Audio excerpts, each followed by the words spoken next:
माझ्या सर्व लाडक्या बहिणींनो, आपल्याला मनापासून खूप खूप शुभेच्छा देतो. आपल्या सगळ्यांचं मनापासून स्वागत करतो.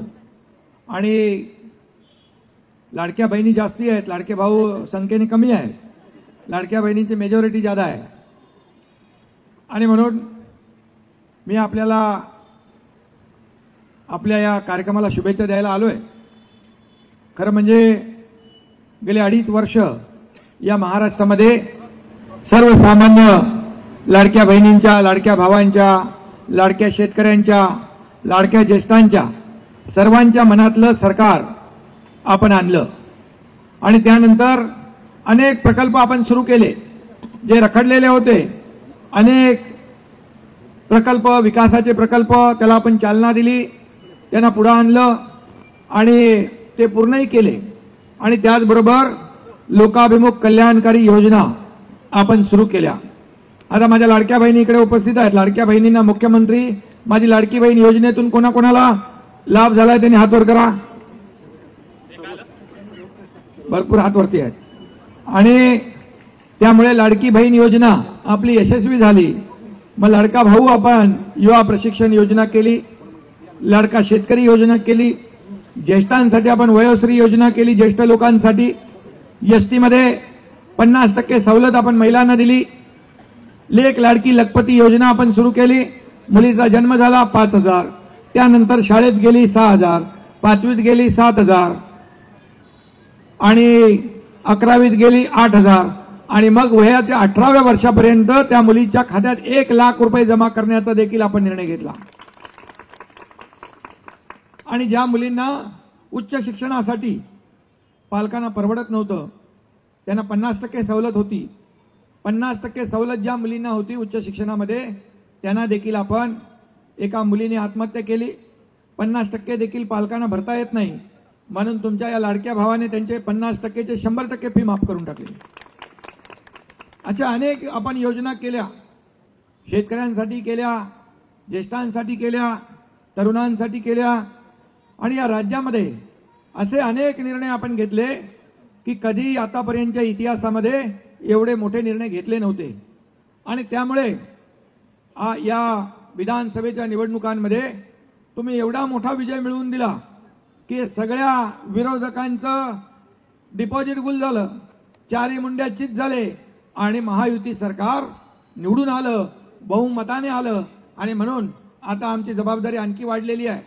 माझ्या लाडक्या बहिणींची योजना विरोधक किती काही म्हणत असले तरी लाडकी बहीण योजना जी आहे ती कधी आम्ही बंद होऊ देणार नाही. आणि जे आम्ही बोलतो ते करतो. बाळासाहेबांनी, आनंद दिघे साहेबांनी आपल्याला काय शिकवलंय? जो शब्द द्याल तो एकदा नाही, 10 वेळा नाही, 100 वेळा विचार करून द्या. आणि एकदा शब्द दिला की मग मागे फिरायचं नाही. हे काम आनंद दिघे साहेबांनी शिकवण, बाळासाहेबांची शिकवण आहे. आणि म्हणून बाळासाहेब दिघे साहेबांचे विचार घेऊन आपण राज्य पुढे चालवलं. आता या राज्यामध्ये आज आपण आणखी पुढे या राज्याचा सर्वांगीण विकास करतोय. देशाचे आदरणीय प्रधानमंत्री मोदी साहेब आपल्याला मदत करतात. परवाचं का बजेट आपण पाहिलं, त्या बजेटमध्ये देखील सर्वसामान्य मध्यमवर्गीयांना न्याय देण्याचा निर्णय आदरणीय मोदी साहेबांनी देखील घेतला. तो देखील आपल्या राज्यासाठी खूप फायद्याचा आहे. कारण करदाते आपल्याकडे जास्त आहेत, आपल्याकडे इन्फ्रास्ट्रक्चर जास्त आहे, आपल्याकडे शेतकरी मोठ्या प्रमाणावर आहेत. त्यांना देखील सर्व म्हणजे खऱ्या अर्थाने लोकाभिमुख असा अर्थसंकल्प, राज्याला महासत्तेकडे, आर्थिक महासत्तेकडे घेऊन जाणारा अर्थसंकल्प आणि विकसित भारताकडे वाटचाल करणारा अर्थसंकल्प आपण पाहिला. आणि म्हणून हे डबल इंजिन सरकार काम करत आहे. मी मागच्या वेळेस 2.5 वर्षापूर्वी या राज्याचा मुख्यमंत्री म्हणून काम केलं. देवेंद्रजी उपमुख्यमंत्री होते, अजितदादा उपमुख्यमंत्री होते, सीएम होतो. लोक म्हणायचे सीएम म्हणजे चीफ मिनिस्टर, मी म्हणायचो सीएम म्हणजे कॉमन मॅन. आणि म्हणून सर्वसामान्य माणसामध्ये जाणारा, मग त्याच्यामध्ये कुठलाही प्रोटोकॉल आडवा येत नाही. आणि म्हणून सर्वसामान्यांचा मुख्यमंत्री म्हणून एक काम मी केलं. आता मी डीसीएम आहे, देवेंद्रजी मुख्यमंत्री आहेत. आता डीसीएम म्हणजे मी समजतो डेडिकेटेड टू कॉमन मॅन, म्हणजे सर्वसामान्य माणसाला समर्पित.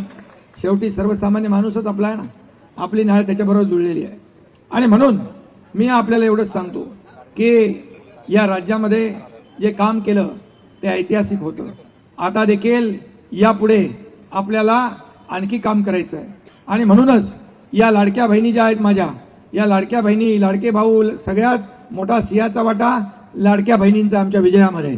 आणि म्हणून मला देखील, मी एकदा, दोनदा, तीनदा, चारदा आणि आता पाचव्यांदा जेव्हा निवडणुकीत उभा होतो तेव्हा 1.25 लाख मतांच्या लीडने मला विजयी केलं. म्हणजे मिळालेल्या मतांपैकी 85% मतं तुमच्या या लाडक्या भावाला मिळाली आणि 10-15% कुठे आपण तेवढी सोडायची असतात ना. आणि म्हणून मला आनंद आहे, मला समाधान आहे की पद येतात जातात, पद वर खाली होतात, पण मला यावेळेस या राज्यातल्या सर्व लाडक्या बहिणींचा लाडका भाऊ ही ओळख माझी निर्माण झाली. आणि ती ओळख, हे ते पद सर्व मुख्यमंत्री उपमुख्यमंत्र्यापेक्षा सगळ्यात मोठं आहे असं मी मानतो. आणि म्हणून तुम्ही काळजी करू नका. तुमचं जे सिद्धेश्वर तलावाचं जो प्रकल्प आहे, आता तुमच्या या लाडक्या भावाकडे नगर विकास पण आहे आणि आता हाऊसिंग डिपार्टमेंट पण आहे. त्यामुळे आता तुमचा प्रकल्प कोणी थांबवू शकणार नाही. 20 ते 25 वर्षापासून रखडलेला प्रकल्प आता कुणालाही अडवता येणार नाही. आणि तुम्हाला पहिले फक्त फोटो दाखवायचे, असे बिल्डिंग होतील, तसे बिल्डिंग होतील, पण मी तसं नाही आहे. मी जे बोलतो ते करून दाखवतो. आणि म्हणून तुमच्या सगळ्यांच्या आशीर्वादाने बघा, हाऊसिंग डिपार्टमेंट म्हणजे गृहनिर्माण विभाग तो देखील आपल्याकडे आहे. आणि मला ठाण्यातलंच नाही, मुंबईत नाही, महाराष्ट्रामध्ये रखडलेले सगळे प्रकल्प मार्गी लावायचे आहेत. आणि म्हणून तुमचा जो हा प्रकल्प आहे, हा प्रकल्प आता आपण झोपडपट्टी पुनर्विकास योजना जी होती SRA, त्याच्यात आपण काय केलं की आता तुमच्या वरती पण घर आहेत ना, म्हणजे खाली पण आहे आणि वर पण आहे. आता SRA मध्ये तुम्हाला वरच्या माणसाला घर देण्याची तरतूद बिलकुल नाही. पण आता म्हणून आपण काय केलं, एक क्लस्टर डेव्हलपमेंट योजना सुरू केली. आणि म्हणून क्लस्टर, या मीनाक्षीताई या, आणि क्लस्टर डेव्हलपमेंट मध्ये खालच्या माणसाला पण मिळतं आणि वरच्याला पण मिळतं, दोघांनाही मिळतंय. म्हणजे जे लोक राहत आहेत त्या सगळ्यांना घर देण्याचा निर्णय आपण घेतला.